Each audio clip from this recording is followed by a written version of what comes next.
Good evening. I'd like to introduce a good friend of the college this evening, Congressman Mike Gallagher, who's represented Wisconsin's 8th District in the U.S. House of Representatives since 2017. He served for 7 years on active duty in the United States Marine Corps, including 2 deployments in Iraq. And he also served as the lead Republican staffer for the Middle East and Counterterrorism on the Senate Foreign Relations Committee, and worked in the private sector at an energy and supply chain management company in Wisconsin. He currently serves on the House Armed Services Committee, where he is ranking member of the Subcommittee on Military Personnel. He also serves on the Transportation and Infrastructure Committee. He earned a bachelor's degree from Princeton University, a master's degree in security studies from Georgetown University, another master's degree in strategic intelligence from National Intelligence University, and a PhD in international relations from Georgetown. Whatever he lacks because of these inferior academic institutions, he more than makes up for because of his natural intelligence, great leadership, and deep commitment to our republic. He is a Packers fan. He was born and raised in Green Bay, where he now lives with his wife Ann and daughter Grace, who is 1.5, but will be attending Hillsdale College. Mike, welcome.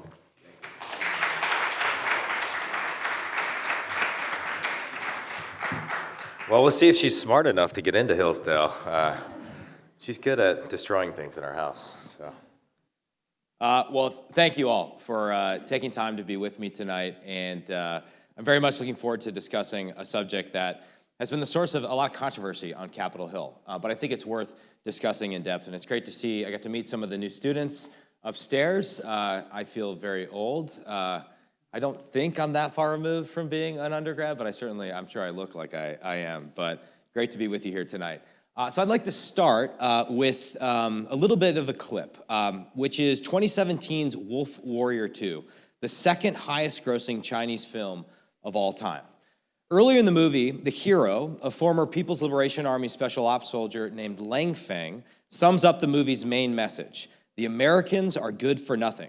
And posters promoting the movie featured the tagline, anyone who offends China, no matter how remote, must be exterminated. And before we play this clip, I just want to warn you that it has some graphic language. It is a fight scene. So if you're squeamish about such things, I would encourage you to either leave the room or avert your eyes. But this is important for reasons that will become clear in a little bit. So this is a fight scene between Lang Feng and an American mercenary named Big Daddy.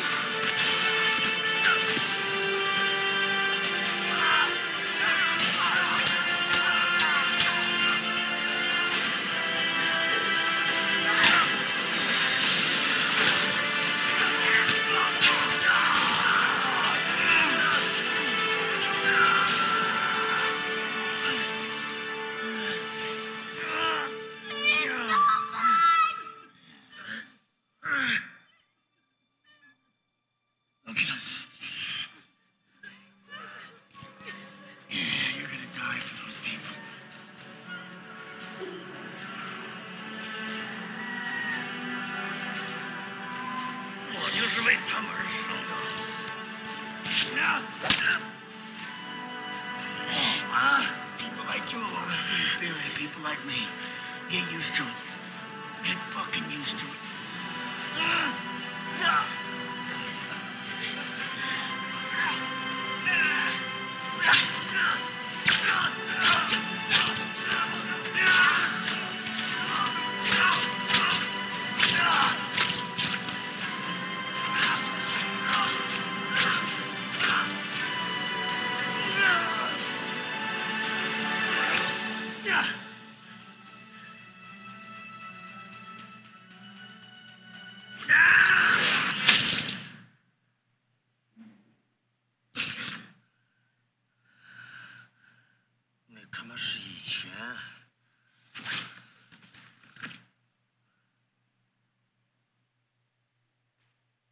Okay, not exactly subtle. And remember, the second highest grossing Chinese movie of all time. For fans of you can watch it all on YouTube if you're interested. If that really kind of whet your appetite for more action like that. For fans of 2015's original Wolf Warrior 1, the movie covered satisfying, if familiar territory. And its message, excuse me, may also be familiar territory for anyone who's watched the Chinese Communist Party's diplomatic corps operate over the past few years. Responding to CCP General Secretary Xi Jinping's call to display more fighting spirit, and inspired by Lang Feng's on-screen heroics, CCP officials have adopted a posture that you may have heard about, a posture called wolf warrior diplomacy. These CCP wolf warriors aggressively confront and criticize China's competitors abroad and promote pro-CCP propaganda on American social media platforms. And both the Wolf Warriors and the Wolf Warrior movies are part of a broader effort to discredit democratic and liberal values globally and to demonstrate the superiority of socialism with Chinese characteristics. Towards that end, the Wolf Warriors have blamed the U.S. Army for the outbreak of coronavirus. They've threatened nuclear strikes against American allies, Australia and Japan, and they've whitewashed the genocide in Xinjiang. But their favorite pastime, as you see in this slide here, is painting America as an imperialist, racist hellscape that is responsible for almost all the world's troubles. For example, in the bottom right there, you see Zhao Lijian, the spokesman for the Chinese Foreign Ministry, who tweeted to his 1 million followers in May of last year that America is the worst among developed countries in labor rights abuses, which can be traced back to its history of trafficking and abusing black slaves that spans hundreds of years. During protests throughout America in the summer of 2020, the Wolf Warriors seized on American division. They hijacked slogans like Black Lives Matter. During the recent U.S.-hosted Summit for Democracy, the Wolf Warriors posted political cartoons on Twitter criticizing U.S. democracy with depictions of police officers choking the Statue of Liberty. But in the left there, you see a picture of what I believe to be the peak of Wolf Warrior diplomacy, which occurred in Alaska in March of last year. This was the first meeting between Biden administration officials and CCP officials. And there, the Chinese director of the Office of the Central Commission for Foreign Affairs, Yang Jiechi, launched into a 16-minute Wolf Warrior diatribe claiming that America wields force and financial hegemony to smear China, topple foreign regimes, and massacre people of other countries. Yang argued that America has no authority to criticize China's human rights record because, quote, there are many problems within the United States regarding human rights, which is admitted by the U.S. itself as well, such as Black Lives Matter. And he went on. Driving this propaganda is the CCP's all-consuming insecurity over its own legitimacy, both domestic and international. And as such, I think it'd be tempting for us as outside observers to just dismiss it. Dismiss the Wolf Warriors as paranoid propagandists that are overplaying their hands. And in the process, they're producing jingoistic scenes like the one you just watched in the movie that are just as ham-handed as what we see in Chinese cinema. But I think that would be a mistake. It would be a mistake not only because these CCP Wolf Warriors are playing to a receptive audience in China, but also because they are weaponizing the worst beliefs of the woke left in America. In fact, the message of the CCP Wolf Warriors and the American woke left is nearly identical. And it goes something like this. America is a systemically racist, imperialist bully that is a force for evil in the world. And taking cues from postmodernism, critical race theory, the idea is that we need to transform America, dismantle its allegedly racist institutions in the name of diversity, equity, and inclusion, or DEI. And like a virus escaping from a laboratory, this ideology, which was once confined to college campuses, has now spread to the broader population. And no American institution is immune. Not sports, not corporate America, and not even the United States military, which is what I'd like to talk to you about tonight. Consider that in his first week on the job, the Secretary of Defense, Lloyd Austin, ordered a 60-day stand-down to confront extremism, forcing all commanding officers to spend a day discussing extremism using a PowerPoint presentation prepared by the Joint Staff that included TED Talks asking, what is up with us white people? Which you see in this slide here. Austin also created a new position, a senior advisor for diversity, equity, and inclusion. He hired a man named Bishop Garrison for the position and to run his Countering Extremism Working Group. And though Secretary Austin could not define extremism, when I asked him about it 5 months after he ordered the extremism stand down, Bishop Garrison can. As you see in this tweet, rather than focusing on violent or illegal behavior, his past tweets brand anyone who voted for former President Donald Trump as an extremist or a racist. The U.S. Military Academy at West Point, a proud institution, likewise required cadets to attend a seminar on DEI and promoted presentations on white power at West Point and understanding whiteness and white rage. Chairman of the Joint Chiefs of Staff, General Mark Milley, was questioned about this in front of the House Armed Services Committee on June 23rd, 2021, and here is how the exchange went, if you go to the next slide.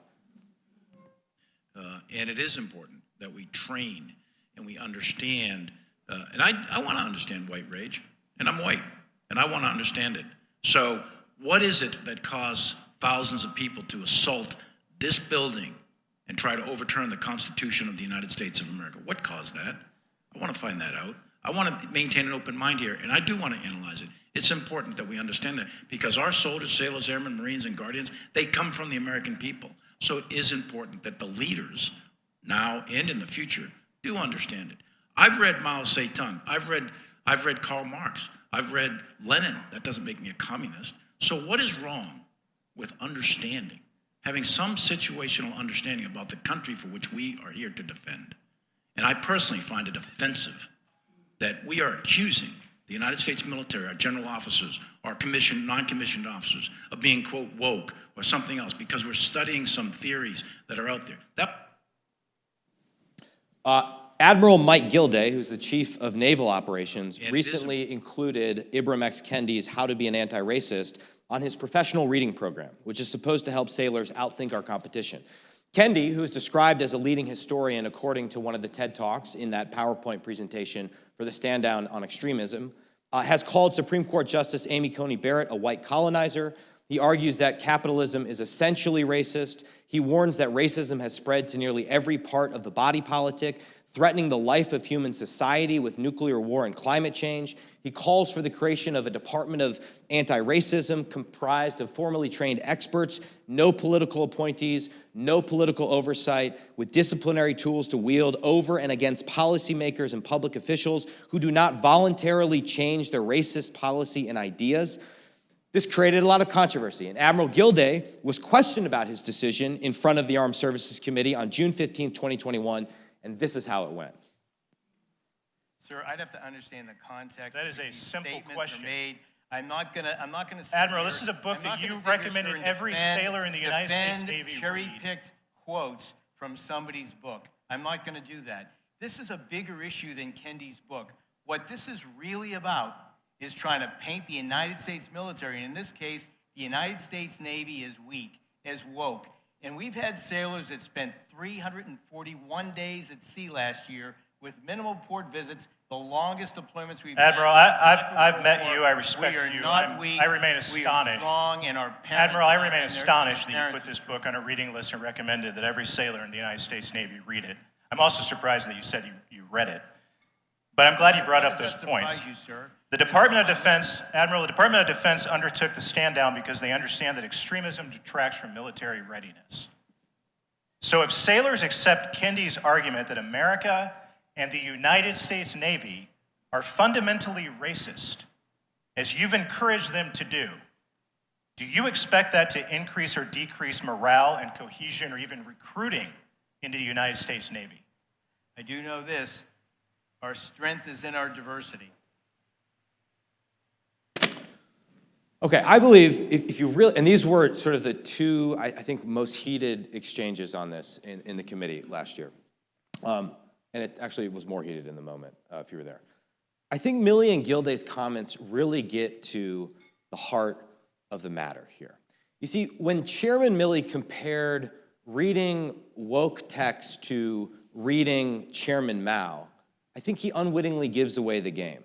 See, we tend to read Mao and Lenin, at least from a military perspective, to understand our enemy's ideology and their tactics. We don't read Mao's talks at Yan'an for ideas about how to better run our own military. Yet that is precisely how Milley and Gilday are approaching these woke texts, as useful tools to help better run the Pentagon because of platitudes like our diversity is our strength. And it should be noted here that Milley and Gilday are not simply pointing out the idea that I think all of us would agree with, that America's e pluribus unum melting pot is an asset for military recruitment, and that we should be proud that we live in a diverse nation that has a diverse military. Nor are they making the narrower argument that, as the recent wars in Iraq and Afghanistan illustrate, a dearth of specialized linguistic and cultural skills can actually produce death on the battlefield. And there are certain diverse competencies that we need to develop, such as fluency in Mandarin or facility with cyber warfare, so that we're better prepared to defeat the CCP in a future war. That's not the claim being made. Instead, they're asking us to embrace a brand of identity politics that is fashionable on the left right now, one which judges people explicitly by the color of their skin rather than treating everyone as equals or judging them on their merits as individuals. They're also making specific and dubious claims about racial and gender diversity based on bad social science. And to illustrate this point, consider the recent comments of the Chief of Navy Personnel, Vice Admiral John Noel Jr., who suggested that we need to reinstate photos for selection boards so that we can factor race into promotion. You can look at a photo and look at the color of someone's skin and have that play a role in whether or not they get promoted.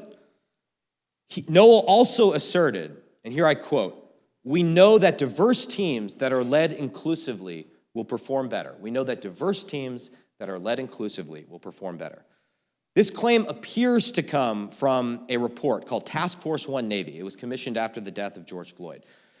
Task Force One Navy, if you read the report, concedes that the U.S. Navy is more diverse than the U.S. population. But then it offers 60 DEI recommendations, including de-emphasizing the use of standardized academic tests for Navy recruits, bias awareness training for all promotion board members, developing a subjectivity mitigation tool to combat unconscious biases. Task Force One Navy even quantifies Noel's assertion that diversity is our strength and Gilday's assertion by saying, quote, "Diverse teams are 58% more likely than non-diverse teams to accurately assess a situation." Here, Task Force One Navy cites a 2014 article from the Proceedings of the National Academy of Sciences studying price bubbles in experimental markets. You see it on the slide here. The experiment took 180 strangers that were trained in business or finance and gave them exposure to diversity. But in the context of the experiment, exposure to diversity meant taking a white trader and having them mingle for a brief period of time with at least one other trader who was an ethnic minority. The test subjects then went to their individual computer terminals and made fake stock trades alone in these separate cubicles. So contrary to how the Navy portrays this report, the study actually says nothing about teams. Decisions are being made alone by individuals, and nothing about assessing situations, certainly military situations. It's about pricing and purchasing decisions. Task Force One Navy also makes the claim, quote, "Gender diverse organizations are 15% more likely to outperform other organizations, and diverse organizations are 35% more likely to outperform their non-diverse counterparts." So for one, this claim is actually completely inconsistent with the extant literature on gender, at least. Recent meta-analyses show zero effects for gender. Yet Task Force One Navy selectively cites a single 2015 study produced by McKinsey called Diversity Matters. For those who don't know McKinsey, it's a massive consulting firm. It does work for the Defense Department. It also does work for state-owned enterprises in China. It had a company retreat in Xinjiang province, which is the genocide capital of the world. So McKinsey's study, which you see here, uses something called a modified version of something called the Herfindahl-Hirschman Index, which they use to quantify the racial composition of company boards and claim that racial diversity correlates with greater earnings before income and taxes. Yet the formula, if you actually run the numbers on this, and I would encourage you precocious undergrads to check my math, the formula is such that a company that has one white, one Native American, one Latino, and 7 black members would score as less diverse than a board with 6 white and 4 black members. McKinsey's correlation is also likely weak because they lump their data from 366 publicly traded companies into 4 quartiles, but they only compare the bottom quartile to the top quartile. So they conveniently omit half the data set, and we don't know the full story. Moreover, think about it. They don't discuss the idea of reverse correlation, right? Reverse causation. It could be the fact that companies that perform better and have more money invest that money into DEI programs as opposed to DEI programs or board diversity producing the better financial performance. It doesn't take a PhD to recognize there are serious flaws with these studies. And it should alarm us that the same military leaders we trust to train our sons and daughters for war are building their DEI agenda upon a foundation of fringe history and shoddy social science. Their underlying assumption that we can generalize questionable findings from academia and the private sector to the specific business of asking men and women to kill and be killed for their country is an assault on common sense. Furthermore, those who view DEI as just a harmless addition to the many administrative tasks that the military currently has to do ignore recent evidence demonstrating DEI initiatives such as implicit bias training are either ineffective or actually, in some cases, intensify intergroup hostility, which is the opposite of what they're trying to achieve. DEI is also driving right now important policy changes that negatively impact readiness by tying up commanders, units, and the military legal system with subjective investigations into alleged thought crimes. For example, based on the work of the Countering Extremism Working Group run by Bishop Garrison, on December 20th of last year, Secretary Austin changed the Defense Department's policy for countering extremism to include prohibiting likes and retweets of social media content that's deemed to promote extremist activities. So this could potentially include opposition to vaccine mandates. It could include opposition to wokeness training. All the services right now are trying to figure out how to implement this guidance, but notably, commanding officers will now be responsible for policing social media use by their sailors, soldiers, airmen, and Marines for any problematic content. Here again, we have bad social science in the background. DoD's understanding of extremism leading to this change was largely informed by the civilian database that's out there. It's called the Profiles of Individual Radicalization in the United States, or PIRIS. The researchers who maintain PIRIS actually don't give you access to their underlying data set from 2019 to 2021, which is important because a lot of what's telling the story in the data set is January 6th of 2021. They have warned in the past that their data may not be a representative sample because their measure of extremism mostly reflects news reporting trends over time because it's far easier to identify individuals who are associated with the groups that are under intense media scrutiny. And in 2021, they ignored their own past warnings about subsampling their data set. Basically, they said in the past, in 2016, I believe, don't just grab military veterans from this data set and run analyses on that. That's not what it's built for. But that's exactly what they did in order to help Secretary Austin's investigation and then make unconditional claims about growing extremism in the military. The Center for Naval Analysis, which is a federally funded research and development center, also produced a report on racial extremism in the military. The report says that its most critical recommendation is the recognition that the problem of racial extremism is actually not one of just a few bad apples, but is a far more pervasive challenge. But the only evidence that's offered for this sweeping claim is a footnote linking to an article from the leftist magazine, The New Republic, which references the opinion of a progressive art historian from a progressive think tank. So my point is that with such poor empirical and methodological foundations, at best, DEI as practiced by the DoD right now will waste service member time and taxpayer money. At worst, DEI will undermine the foundation of our modern all-volunteer force. This force is by design an exclusive, not an inclusive organization.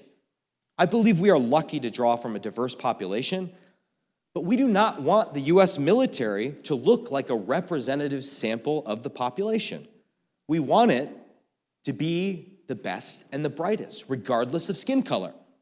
The The U.S. military is an elite and meritocratic organization where only the most fit, disciplined, and lethal individuals should thrive, regardless of skin color. And for this reason, the military obsessively measures things like pull-ups, marksmanship, a general ability to endure pain. Put differently, diversity may be a strength for America, but it cannot be an organizing principle for the Pentagon, because actual strength, physical strength, mental strength, overall military end strength is our strength. And DEI initiatives, as currently conceived, risk sapping this strength. By co-opting a woke obsession with racial and gender diversity, the Pentagon DEI evangelists are ironically stifling the very type of diversity that might actually improve military performance, which is intellectual diversity. But that, of course, is the point. The growing DEI bureaucracy inside the military is the same woke commissariat that has put an ideological straitjacket on America's elite educational institutions. And it tolerates no dissent from its orthodoxy. It promotes a culture of conformity that elevates the mindless repetition of dogmas over a true exchange of ideas. And such an environment also risks further politicizing our officer corps in the military, which could sap morale, sow division between officers and enlisted men, and damage civil-military relations. To illustrate this, go to the next slide. This is a November 2021 poll from the Reagan Institute, which indicates the number of Americans with a great deal of trust and confidence in the military has declined from 70% in 2018 to 45% today. That is a conspicuous and perhaps unprecedented drop. And confidence is lower among young Americans, Americans under 30, than among any other demographic subgroup. Now, a few things could be driving this drop, right? It could be Afghanistan and the perceived incompetence after Afghanistan, but I guarantee you some of the divisive debates we've seen about DEI are driving some of that drop as well. But if this trust continues to drop, it will make it difficult to recruit and retain talented warfighters. Additionally, if the DEI agenda sends the signal that to get promoted, one must positively affirm progressive dogmas or spend more time on inclusivity training rather than training for war, we'll get fewer warfighters and more risk-averse political drones in charge of our military. Because warfighting, not DEI, must be the North Star of our military.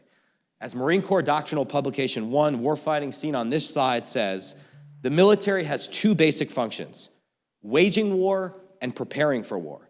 Any military activities that do not contribute to the conduct of a present war are justifiable only if they contribute to preparedness for a possible future one. And my concern is that by distracting from warfighting or alienating current or prospective warfighters, DEI will undermine readiness at a time when DoD is struggling with preventable peacetime accidents that are actually killing more service members than combat.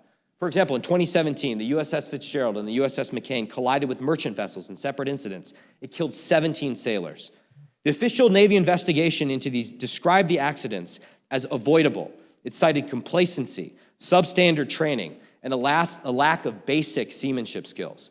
A recently released command investigation of the burning of the USS Bonhomme Richard found multiple leadership failures and an absence of basic knowledge. A separate congressional investigation into the culture of the surface Navy after all these accidents identified an insufficient focus on warfighting skills, the perception of a zero-defect mentality accompanied by a culture of micromanagement, and oversensitivity and responsiveness to modern media culture.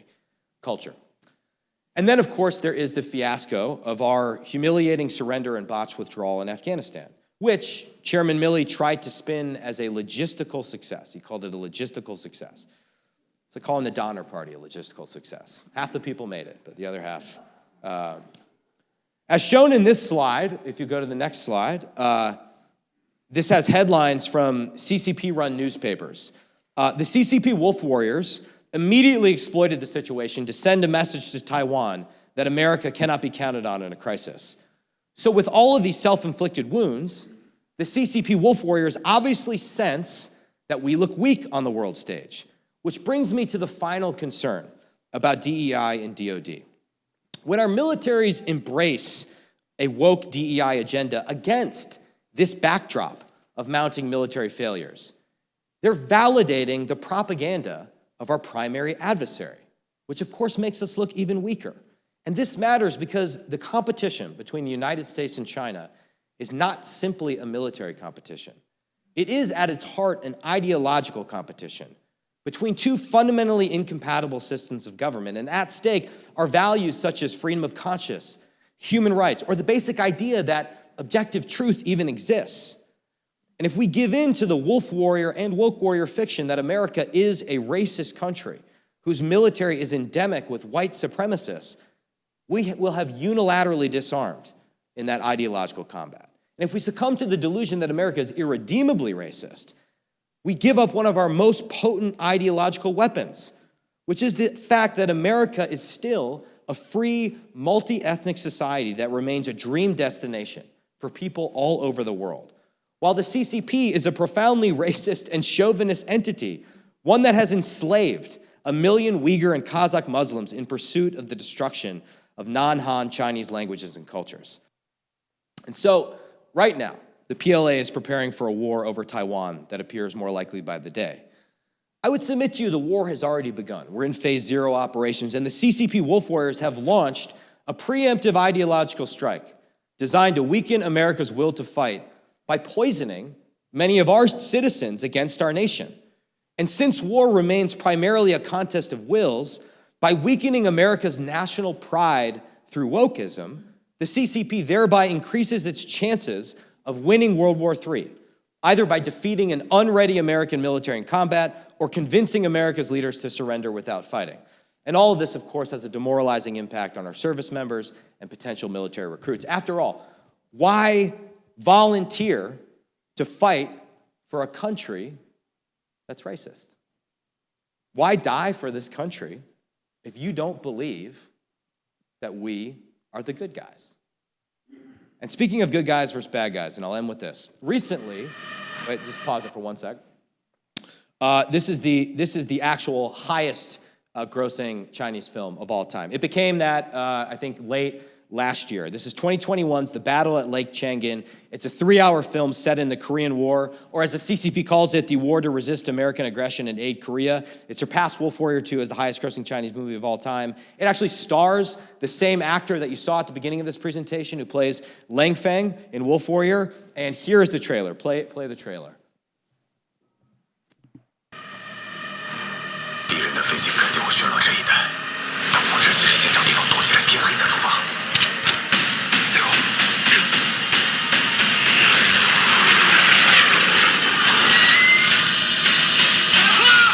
撤离火车！撤离火车！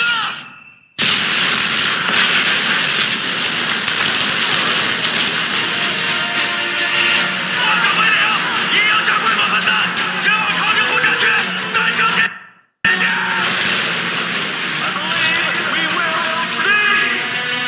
MacArthur.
Movies make Michael Bay films look understated. So this was financed in part by the CCP as part of their massive propaganda campaign leading up to the 100th anniversary of the party's founding. And it depicts the 17-day battle of the Chosin Reservoir, where you had about 120,000 Chinese troops surprise and encircle the 30,000 UN command troops. They forced a fighting retreat from Chosin to the port of Hungum. The CCP-run Global Times praised the movie for and the movie portrays Chinese troops winning against impossible odds for pushing, quote, the patriotic sentiment of the people across the country to a peak amid the tense China-U.S. competition and China's effective control of the epidemic. So the message of the movie is clear. China is ready for war, and America can be beaten. We've beaten the Americans before, we can beat them again. Yet in their wolf warrior fervor, I believe the CCP missed the point of the battle that us Marines today know as Frozen Chosen. At Chosen, 8,000 Marines fought their way through 12 Chinese divisions, not only surviving 20 below temperatures and hand-to-hand combat, but also inflicting massively disproportionate casualties on the enemy. A lot of the Chinese divisions never got back in the fight. They did this fighting as fire teams, squads, and platoons that had recently been integrated, because the armed forces led the way for racial integration in 1948. As Baker 17 Mortar Platoon Commander First Lieutenant Joseph Owen described in his Chosen memoir called Colder Than Hell, great book, quote, the politicians had slashed military budgets so deep that many units were less than half strength. We could use all the men we could get. The overriding thought was that white or black, a Marine was a Marine. These chosen few held the line against communism. And with a basic faith in the goodness of our nation, now we must do the same today. So thank you for listening to me, and I'm happy to answer any questions you have.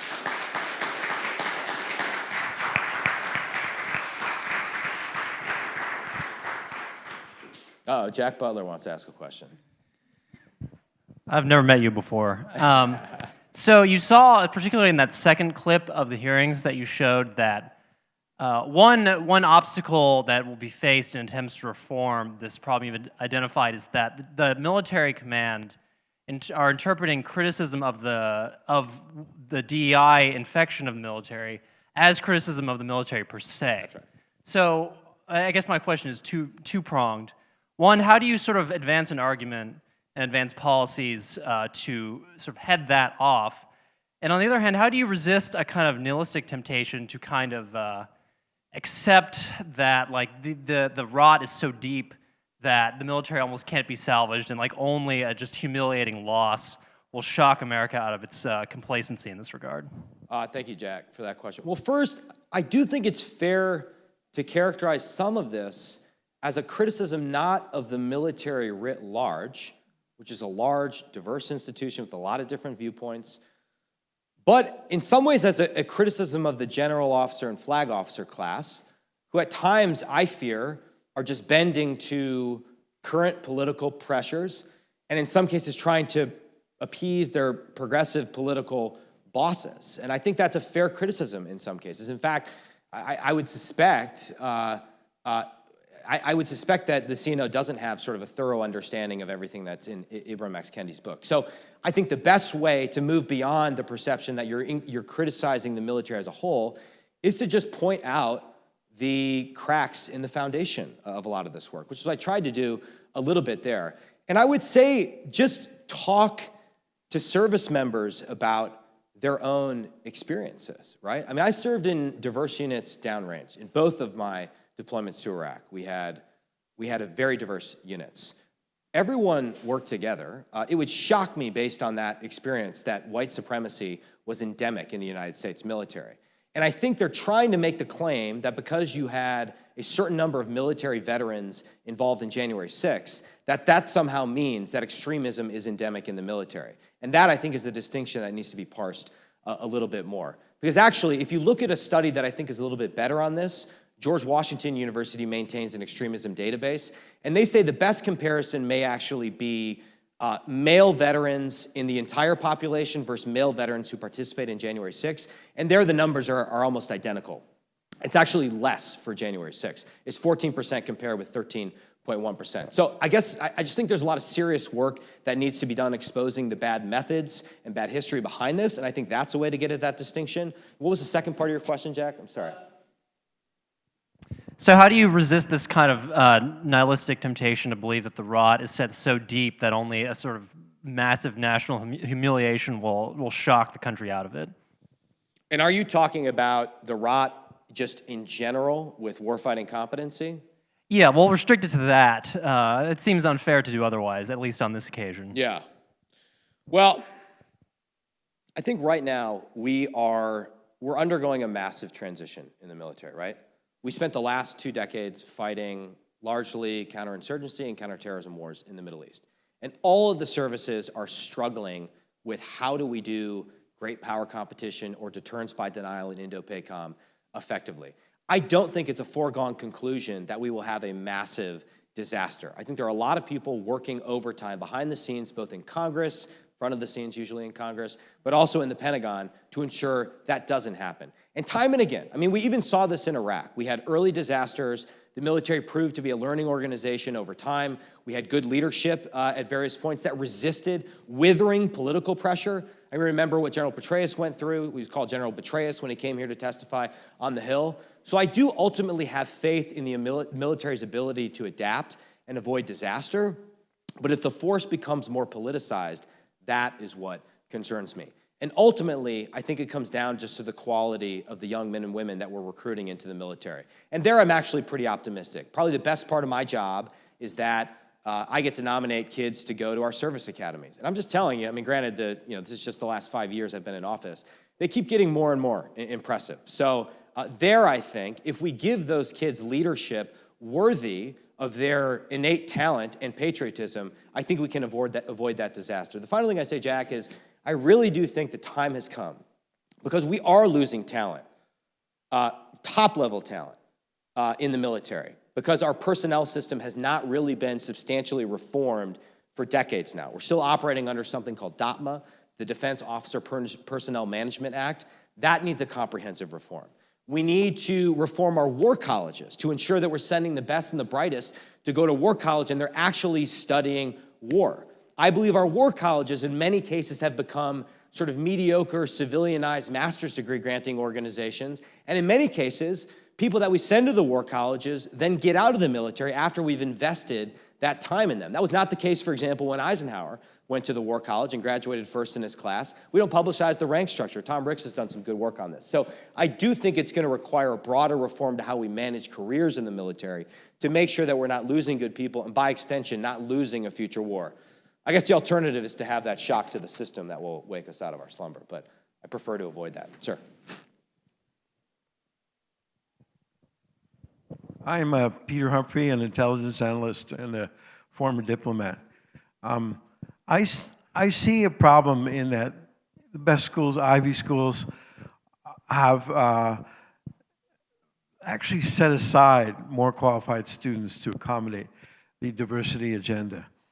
And could I care less if my alma mater is ultimately made up of half second-generation Asian immigrant kids? I could not care less because I respect meritocracy. And I'm wondering if this plague against meritocracy isn't now descending on the service academies. And if that can't be our last best great hope to draw the line, maybe even to legislate that admission to the service academies will depend on nothing more than meritocracy, and diversity is not the definition of meritocracy. Well, I think it has descended on the service academies. There hasn't been a comprehensive analysis of it. It's based mostly on sort of anecdotal evidence, but I think any examination of the curriculum at various service academies, a lot of which has come to light in our hearings, and it's not just West Point, the Naval Academy has seen this as well, shows that that's the case. I actually tried to submit an amendment in last year's National Defense Authorization Act to do exactly that. I believe the Coast Guard was the last academy that actually had it in its charter that admission there could be no racial discrimination for admission, right? i.e. just you have to admit people based on whether they are the most qualified, whether they're white, they're black, they're Asian, or whatever their racial status is. I think it would be a good idea to reinstate that for admission for all of the service academies. It got buried in the NDAA process. I forget who tanked it, but it did not survive first contact with the enemy in that case. But I think you are seeing that, and I mean it's a function of the the faculty at these organizations as well. Sir, you had, I thought you had your hand up before. So building a little bit on the last question. Obviously you think that there are problems with our war colleges and service academies. And you touched on the faculty problem a little bit. What's your candid assessment of how bad things are at the service academies? And you said we're sending all these very, very bright students to the service academies, and this is a source of optimism for you. But also, if DEI is sort of infecting them in some ways, is that sapping your optimism? And if it is, what do you think? A, what should students at service academies do about it? What should the faculty at service academies do about it? And also, what should Congress do about it? Yeah, I think it's a great question. I think it's hard for me to disaggregate my specific concern with service academies from my general concern over higher education in general, and I think the service academies reflect that.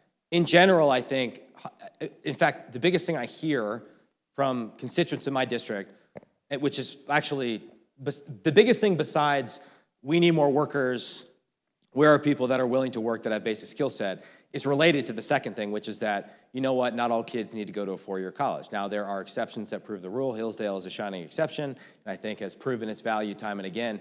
But I really think the pandemic has forced a lot of people to question the value of higher education when their kids were, in some cases, being forced to sequester in their dorm rooms while still doing online instruction and spending a lot of money in the process. So I have a lot of concerns in general about higher education and how disconnected it's become from setting kids up for success and survival in a very difficult and competitive global economy. Specific to the service academies, listen, if you're an 18-year-old kid from Northeast Wisconsin, it's still a phenomenal deal to be able to go to Annapolis on the taxpayer dime for 4 years. And if you're motivated, you're going to get a great education. Just as you'll get a great education if you go to Brown or, well, maybe not Berkeley, I don't know. But you can do it. And these kids are motivated in a lot of cases. But I just don't think, given the demands of that we are facing right now vis-a-vis China, and the potential for a massive conflict that will start with Taiwan, but will not stay confined to Taiwan. Las Vegas rules will not apply in the Taiwan conflict. What happens there will not stay there. Our homeland will be affected. You can expect preemptive cyber attacks against the homeland. I just think we are going to have to up our game across all fronts. Our physical standards, our academic standards. We have a lot of remedial English that needs to happen at all of these service academies, unfortunately. And finally, one thing that we're not doing, either in the intelligence, I'd be curious to get your take, but my sense, either in the intelligence community or in the military, is developing that cadre of regional and linguistic experts in the same way we invested a lot of time and money to develop no-kidding experts on the Soviet Union in the early Cold War. In the new Cold War, I don't think we have that same group of people that truly understand, for example, how Chinese Communist Party United Front work actually operates around the world. And that's a process that actually needs to start at our service academies, and we need to develop career paths for those people to become true experts and stay in the military, as opposed to just rotating them every 2 years to unconnected assignments that don't actually develop them into the professionals that we need. Other questions? I have no sense of what time it is, so I talk too much. Yeah. You might not be familiar. I said you might not be familiar because you're from an inferior branch, but could you speak to the Army Combat Fitness Test, which was supposed to be like a level playing field, and now there's like significant resistance to it? I've been following this issue for the last year. So for me, I'm biased because as a Marine, so I didn't come from a military family, right? I come from a family of OBs in Northeast Wisconsin who also have a pizza place. So pizza and babies, the Gallaghers always deliver. That's the family model.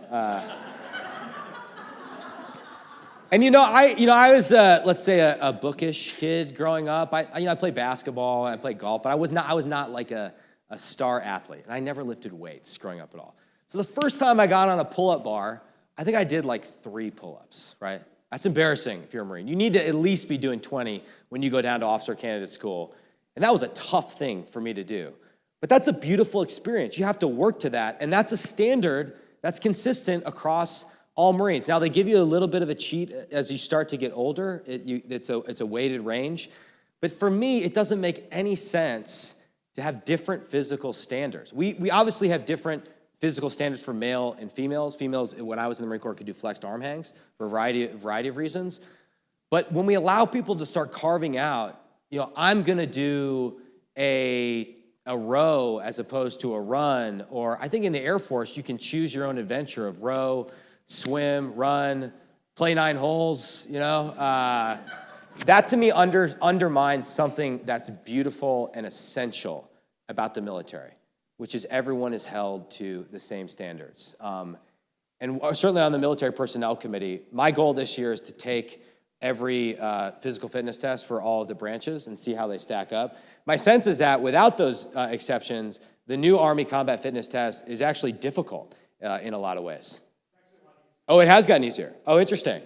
You have to tell Tony in our office that. He was making the case that it actually got harder from before. Yeah. It's quite simple. But the problem is that Yeah. you have a lack of adaptability and a lack of training. And so there is this huge resistance from Congress saying that it is not accommodating a diverse population. But if you look at all the studies and all the data from the Army, it's creating better warfighters. But think about like what a crazy and in some ways racist argument that is, right? To say certain populations can't perform at the same level with the right training. That doesn't make any sense to me at all. The Marine Corps has actually gone in the opposite direction. I actually think the Marine Corps' physical fitness test has gotten harder.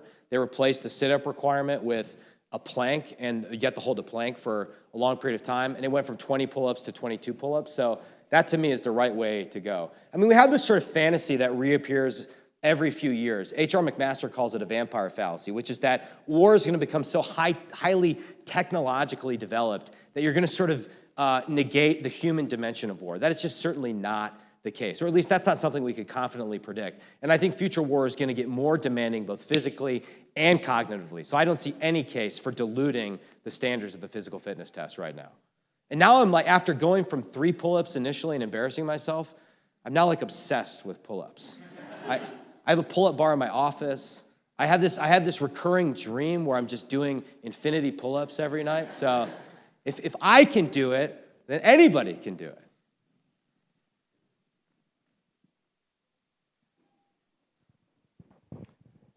I had a practical question before I would point out that several people from the military academies are transferring to Hillsdale. Oh, there you go. Military academies. Yeah. Practical questions. How deeply embedded is this in the military from your point of view, and how quickly could it actually erode military readiness in warfighting? But secondly, connected to that, the reverse, based on how deeply it's embedded, could it be corrected, and how quickly? And what is your assessment of actually how far this has gone and how?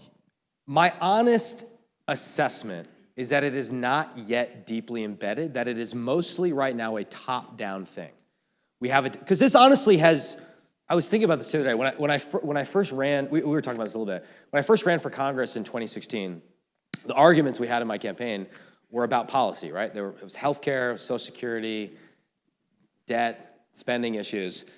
And I long for the days of having a debate about Obamacare and Social Security, because now we're having these debates that simply we weren't having even 5 years ago about whether America is an evil country, the nature of knowledge itself. And so that's been a quick change. It's been quickly embraced by a lot of leaders in the Democratic Party right now. And so I think you're seeing top-level leadership in the military respond to that demand signal and right now try to sort of impose it on the force. But I don't think it is yet deeply embedded in the force right now. And I think you're probably your 20-year-old Lance Corporal, probably sat there watching these PowerPoints in the stand down and was thinking about other things. Yeah. Yeah. Well, I think, so James Lindsay has an interesting point where he sort of talks about a lot of this stuff, which people dismiss as harmless, as a Trojan horse. And what comes out of the horse is not a bunch of warriors or assassins in this case, but a bunch of bureaucrats that quickly take over an organization. And I think it would be naive to assume, since we have examples of this stuff taking over other organizations, private sector organizations, certainly higher education has been taken over by this in a lot of cases, to think that something similar could not happen in the military. So I think, how could that happen? That demand signal from the general and flag officer class continues. The bureaucracy, many of which is new bureaucracy that was just created in the last year, continues to expand, and more money continues to flow to these programs. And as we see in every government program, once you create a program, it's very, very difficult, if not impossible, to kill it. And that's really the challenge we face going forward.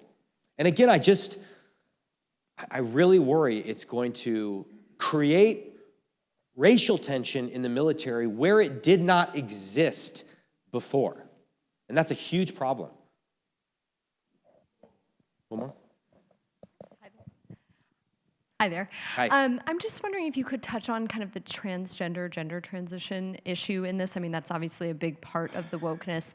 It might be related to the last question in terms of, how kind of deeply embedded is this? How does this impact morale? That kind of thing.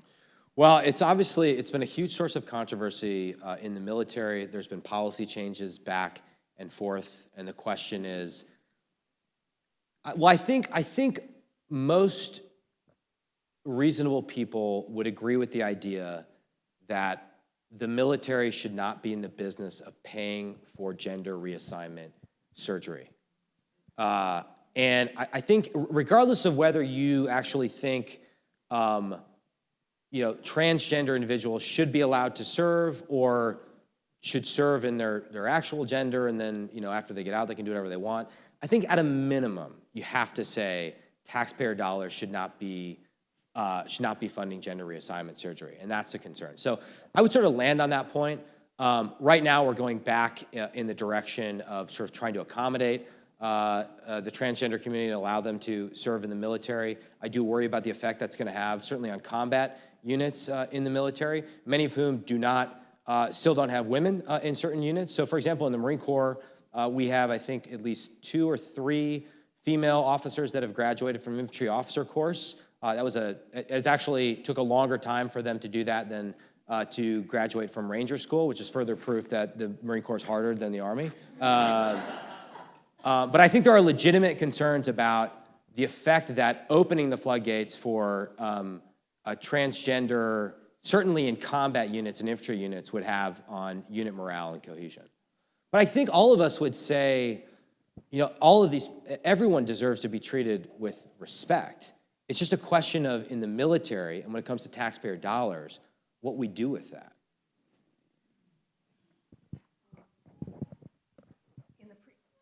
A couple of questions ago, you were talking about it's not that wokeism is not as embedded deep down and broad. Yeah.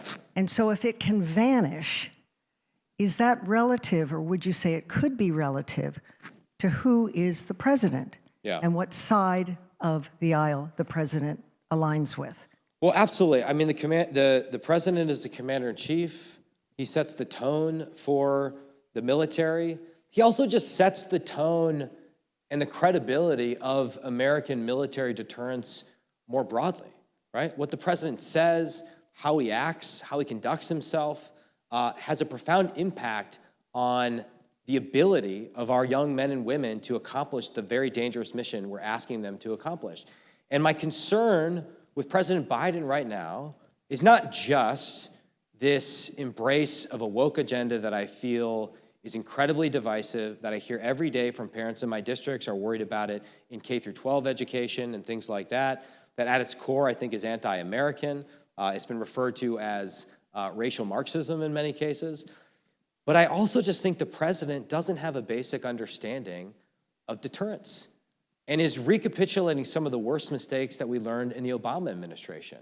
I think the collapse in Afghanistan will have a profound impact on our ability to deter Russia and China. I think if the Ukraine situation gets out of control, and remember, this president gave a gift to Vladimir Putin by allowing the Nord Stream 2 pipeline to go forward, right? If that situation devolves into crisis, it makes it more likely that Xi Jinping will try to effectuate forcible reunification of Taiwan with the mainland. And so absolutely, I think the president, not just through policies, whether he supports DEI, but the overall strength that he or she projects on the world stage can have a profound impact on our military, from the general officer class down to the lowest PFC and Lance Corporal that's at the tip of the spear. Final question?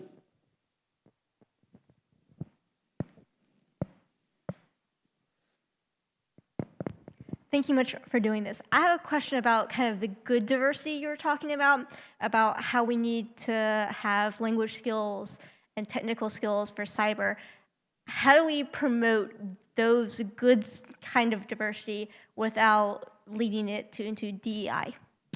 Well, one thing that we've done in the last 5 years on the Armed Services Committee is we've given the Pentagon authorities to be able to hire people who are mid-career professionals, particularly cyber professionals, and bring them into the service at a higher level, so that you can imagine someone who's at the top of their game working for Microsoft or Google or some big tech company is probably, and making a lot of money, is probably not interested in going to boot camp and being an E1 or an O1, right? So you need some flexible hiring authority so that person could come in as a major or lieutenant colonel, or in the reserves or in the National Guard and things like that. So we've actually given the Pentagon the authority to do that, and I think there's a lot of bipartisan support behind that idea. What we don't actually know is, in the last 3 or so years, have they used that authority and whether it's worked in the way we hope it does. So right now, the Commandant of the Marine Corps, for example, just released a new vision for overhauling the personnel management system by the end of the decade. And that's one of the things he talks about, is really taking advantage of that, where could we bring some non-traditional people into the Marine Corps, people who don't want to run around and do pull-ups and have purple hair and things like that, right? The question is whether making someone immediately a major or lieutenant colonel or a colonel will undermine the esprit de corps of the force, because they haven't had to go through foundational experiences like boot camp or officer candidate school, right? So right now, the only way in the Marine Corps you can avoid that right now is if you're a member of the Marine Corps band at 8th and I. Because the Marine Corps, the Marine Corps band plays for the president. They actually go out and they recruit world-class musicians. And in general, though there may be some exceptions, world-class musicians that could be hired by symphonies in New York and Chicago are not necessarily the same ones that are volunteering to go to Marine Corps Recruit Depot, San Diego, or Parris Island, right? So that's the question, and there are people on both sides of that debate. I think it probably makes sense to bring those people in a civilian capacity and have more of a purple force that works for all the different services, as opposed to sort of magically saying, you're a Marine, you're a soldier, you're an airman, without having to go through those experiences. But we're very much trying to figure that out right now. And one of the things we're doing in this year's NDAA is trying to get an assessment from all the services as to whether they've used this authority and whether it's actually made any difference at all. As for language and really China experts, that's a harder thing, right? I was a regional affairs officer for the Middle East, but that really didn't impact my career assignment. In fact, after I did a tour, I did my first 3 years mostly in the Middle East deploying. I did a tour here in the intelligence community, and then I wanted to deploy again to the Middle East, but the Marine Corps wanted to send me to Okinawa to do a staff job making PowerPoint slides for a general, and I didn't want to do that. So a lot of times there's still just a vast disconnect between people's interest and their expertise and their career assignment. Now, don't get me wrong, they're called military orders for a reason, right? Like, it's not necessarily, at some point it's no longer a negotiation, but given how many opportunities these young men and women have, particularly in the officer corps, I think we got to be more flexible in terms of keeping them in.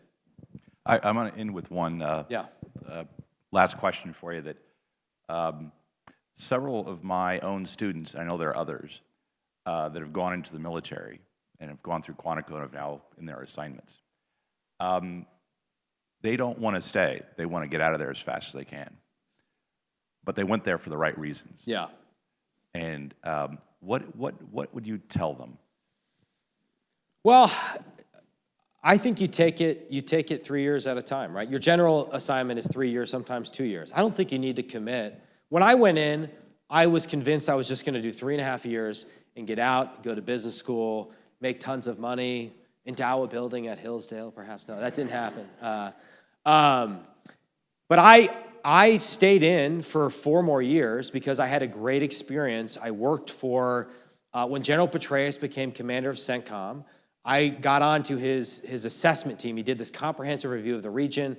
I worked for General H.R. McMaster, and he really convinced me to stick around for a little bit longer. And honestly, had the Marine Corps met me halfway for my assignment after that, I would have stayed in for at least 2 more years, maybe 3.